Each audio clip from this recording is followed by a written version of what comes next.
All right, everyone, going to be getting to round 3 of the Masters. Going to be touching on Showdown picks, giving you guys the best current EV bets that you can make for round 3 and for the tournament. Also be giving you guys some prop bets, as well as hopefully some matchup bets, 3-ball bets, you know, that tool, if they're available. I don't think it's going to be available by the time I end this video, though. So with that, let's go ahead and get into just a quick recap from the tournament thus far. So as you guys will see from the player pool, it's a very solid week thus far with the 9-to-5 player pool. So looking at it, the only 2 miscuts, one with Wyndham Clark and Austin Eckroat. So, you know, 2 GPP only plays. Specifically, Clark was a GPP only play, so it's looking pretty good.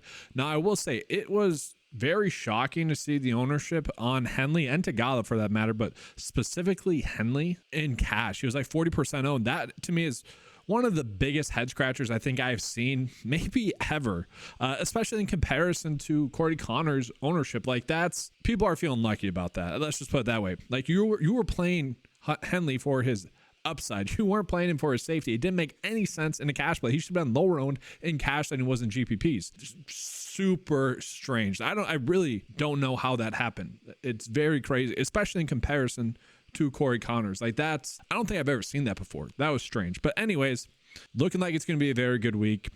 19 out of 21 players made the cut from the player pool. Just looking really good. Hopefully you guys are having a good week thus far as well. But with that, let's go ahead and get into the round 3 preview here for the Masters. Going to be starting out just talking about which plays I think are going to be good plays based off of the data, and then I'll give you guys my personal play. So we're going to click on round 3 here. We can see kind of the stat breakdown. What we need to do is sort it by place and then get only the top 50 in there. And so there we go. And then we can just look at Showdown rank. Which golfer is going to be the best round 3 Showdown plays? Well, no shock there. Scotty Scheffler is going to be popping up in there as he should be. Someone that you guys should be prioritizing. But we're going to see here some other plays are casually popping up in there as well. Willie Z, Akshay, you could potentially play as well. So we are going to get some good value.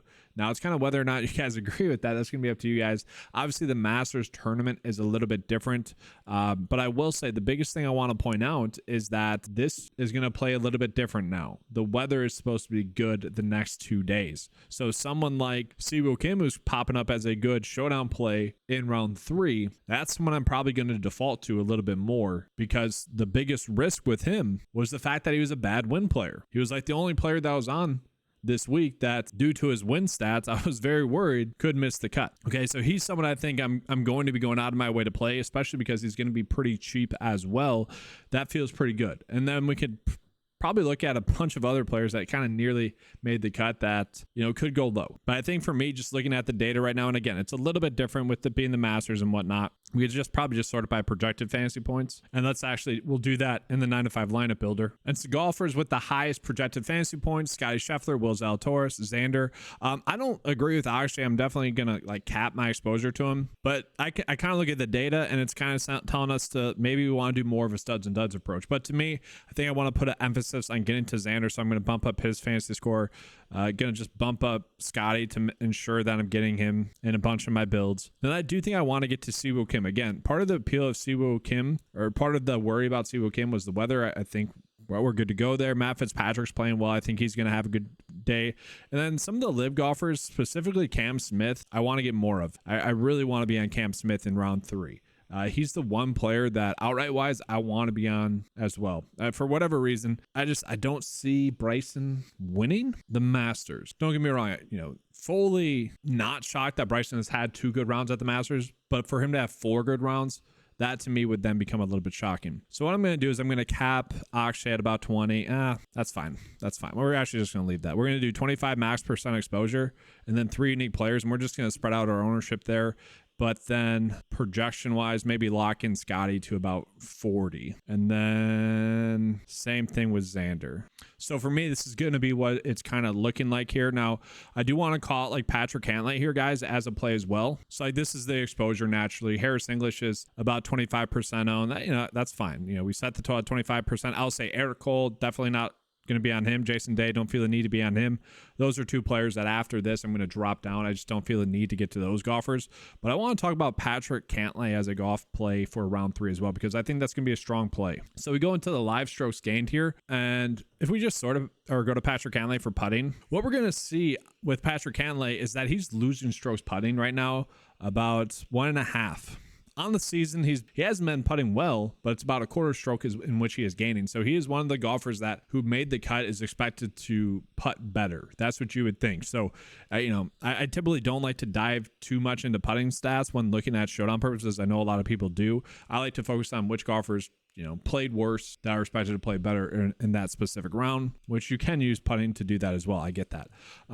Let's just sort this by place then as well, just so we can filter out the golfers that missed the cut. Then we can get a good indication of maybe which golfers we want to be targeting in terms of putting for round 2 or round 3 as well. So Tagala, someone that should putt better. Shane Lowry, someone that could putt better that you would probably want to be on. Harris English was someone that we already saw the data was pulling in as someone that we'd want to be on. So really, maybe a little bit of Adam Scott as well. I just have a tough time trusting him. The players that I'm going to be on more because of this: Patrick Cantlay, Tagala, English, Lowry, and then I guess that's part of the reason as to why maybe something like JT Poston was pulling in there as well. In terms of the opposite of that, we'll take a peek at that as well, just so you guys can see.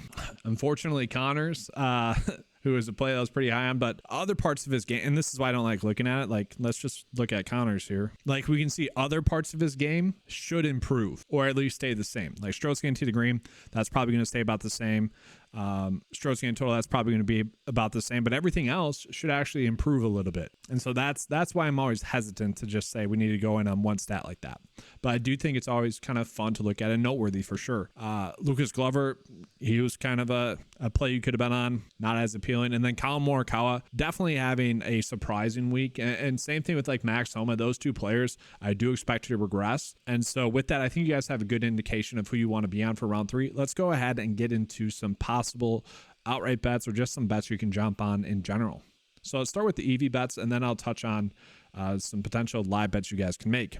So, right, let's go ahead and get into the betting page. We're going to go into the EV bets. And guys, William Hill, if you guys have access to it, they're basically begging you to make some bets there, some top 20 bets. Now, do I exactly agree with these? No, but they're decent. And if we look at it in terms of like their payout, like Jon Rahm, it wouldn't be surprising to see Jon Rahm have a good round 2 and put himself into a top 20 contention. Same thing with Patrick Reed. Really, all these guys.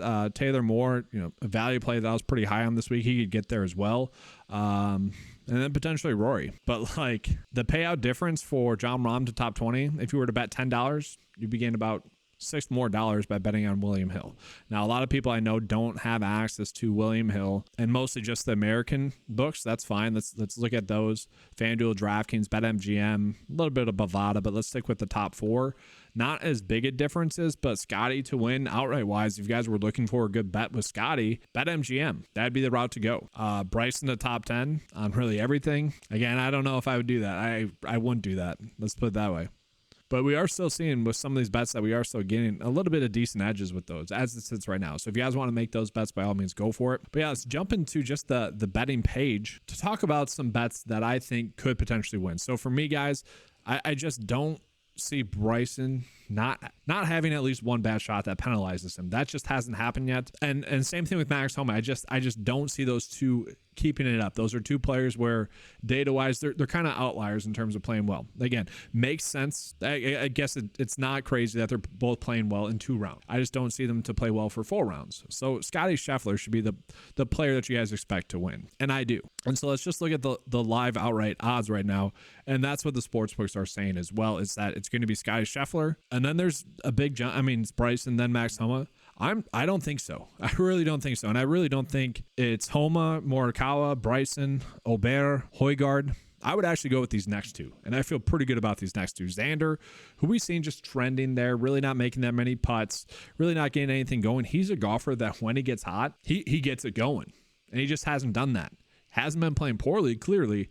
But if you can get him at 40-1 odds right now, like give me that. I feel pretty good about those. And then same thing with Cam Smith, 35-1 on some books. Like, I feel like those are the 2 best live bets that you can make right now. And I kind of like the fact that the books are saying that they're not too far off the lead. Obviously, you need Scotty to struggle. But those are 2 bets I think if you were looking for live outright bets, maybe to hedge a Scotty bet that you have, that'd be the route that I would go. Now, I'm actually curious with those 2 specifically, are we getting any other bets? I'll just click these all.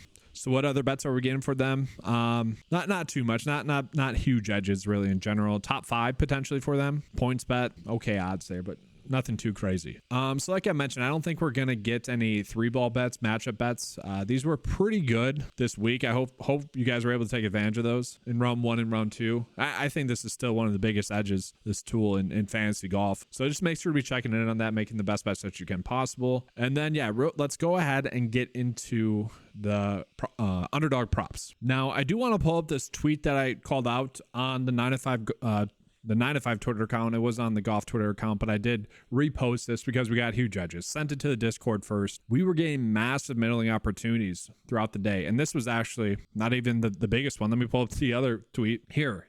This was crazy. And literally, guys, it wasn't a good day if you bet these just on PrizePicks. You did terribly. Only a few of them ended up hitting there. It was like basically Xander and Matt Fitzpatrick hit. But the whole point of me calling this out was to middle. That should never be happening. And so literally every single one of these bets hit on underdog today. Ended up being my second best betting day of the year thus far. The only other one was when we had this exact same thing happen. I think it was like a month ago, and all the bets actually ended up middling. It was extremely lucky in that regard, but this was crazy. And this happened because, and I did put this in the Discord, it seemed like PrizePicks was thinking that the weather was going to play a bigger factor than it was. That's why they're bumping up the lines. And I also think part of the reason as to why this occurred was because they weren't factoring in the caliber of golfers that were on the, well, AMT times in round 2, because the field was, I mean, look at the names of the golfers here. Like, some of the best players in the field were popping up on this list. And so I don't really think they were factoring that in when they saw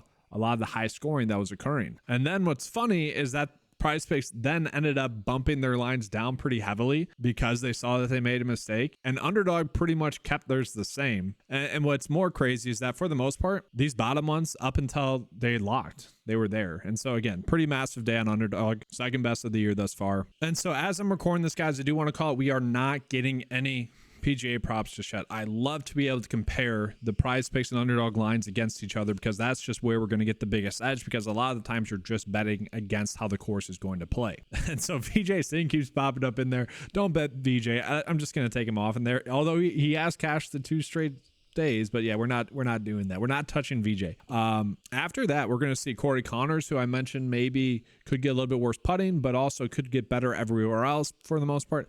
Don't mind that. Tom Kim potentially for 3 birdies or better. Now the thing is, guys, there's 2 big data points I want to call out. One is that the weather is supposed to get better. That's just naturally going to happen. 2 is that in round 3 and 4, the Masters typically does play easier. Now, part of the reason as to why it plays easier is because you have better golfers making the cut, right? You don't have those outlier rounds. But for the most part, I do think we're going to end up seeing round 3 play easier than we have seen the past 2 days because of the weather. Now, that being said, we're probably going to see some more difficult pin locations as well. And yeah, let's just look at the weather. Yeah, 11-mile-per-hour winds, not a big difference.